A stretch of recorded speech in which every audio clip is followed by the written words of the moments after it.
Hello guys, मी योगिता तुम्हा सर्वांचं Yogita study सेंटरमध्ये स्वागत करीत आहे. आपण याच्या अगोदर 5.1 हा एक्सरसाइज सोडवून झालेला आहे. आता त्याच्या अगोदर आपल्याला बघायचं आहे 5.2 ऑफकोर्सली, पण त्याच्या अगोदर 5.2मध्ये जे वेगळे क्वेश्चन्स आहेत त्याच्यावरती आधारित क्वेश्चन्स आहे तो आधी कन्सेप्ट आपण समजून घेऊया. तो कन्सेप्ट आहे आपल्याला सेक्शन फॉर्म्युला. आता मी तुम्हाला सेक्शन फॉर्म्युला अगदी सोप्या पद्धतीने समजावून सांगते. आपल्या इथे ही लाईन दिलेली आहे ए बी, त्यामध्ये एक पॉईंट टाकला पी, त्यामुळे काय झालेलं आहे, एका लाईनचे दोन भाग तयार झालेले आहेत. हेलाच आपण म्हणणार आहोत सेक्शन फॉर्म्युला. आता दोन भाग तयार झाले म्हणजे मग आपण ती जे लाईनची सेंटीमीटर्स आहेत किंवा त्याची लेंथ जी आहे ती कशी सांगणार आहोत, प्रपोर्शनमध्ये सांगणार आहोत.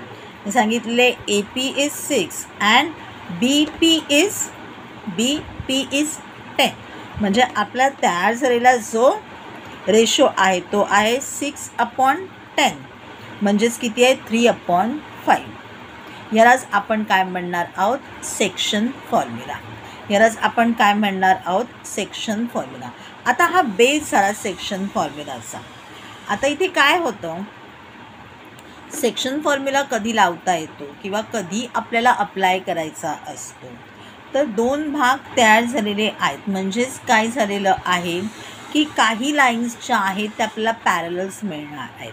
एकतर ही लाईन पॅरलल मिळेल किंवा ही लाईन पॅरलल मिळेल.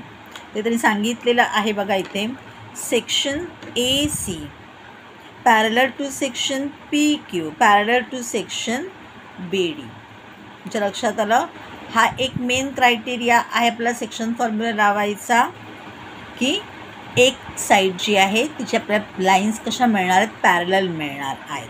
मग तयार झालेला जो सेक्शन आहे, तयार झालेला जो काही भाग आहे तो आपण कसा दाखवतो आहोत, तर त्याला आपण नाव दिलेलं आहे एम आणि एन. तुम्ही ए बी म्हणा, एम एन म्हणा, काही म्हणा. म्हणजे आता आपण पकडूया, चालूया की आपला जो रेशो आहे तो एम एन आहे. एमचा आपला रेशो, एनचा आपला रेशो. आता फॉर्म्युला कसा लक्षात ठेवायचा आहे, आपल्याला त्याचे पॉईंट्स मिळते कसे आहेत, x1 y1 x2 y2 आणि हा x आणि y.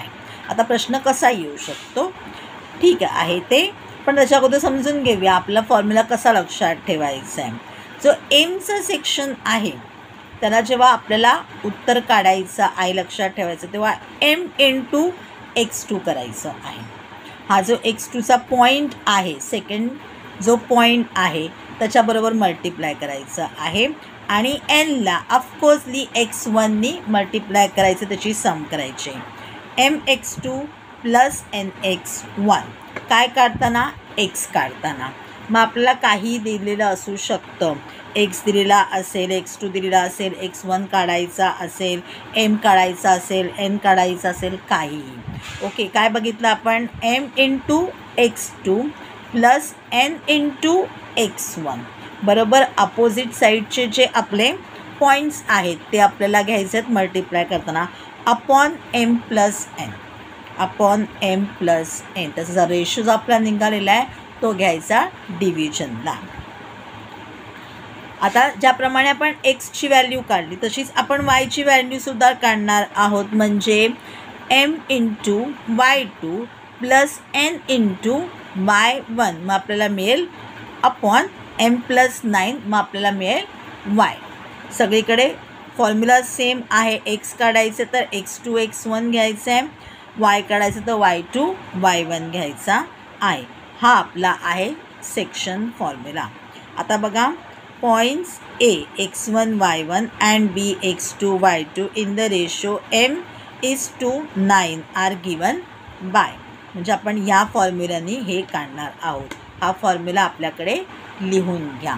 हा फॉर्म्युला आपल्याला लक्षात ठेवायचा आहे, सेक्शन फॉर्म्युला.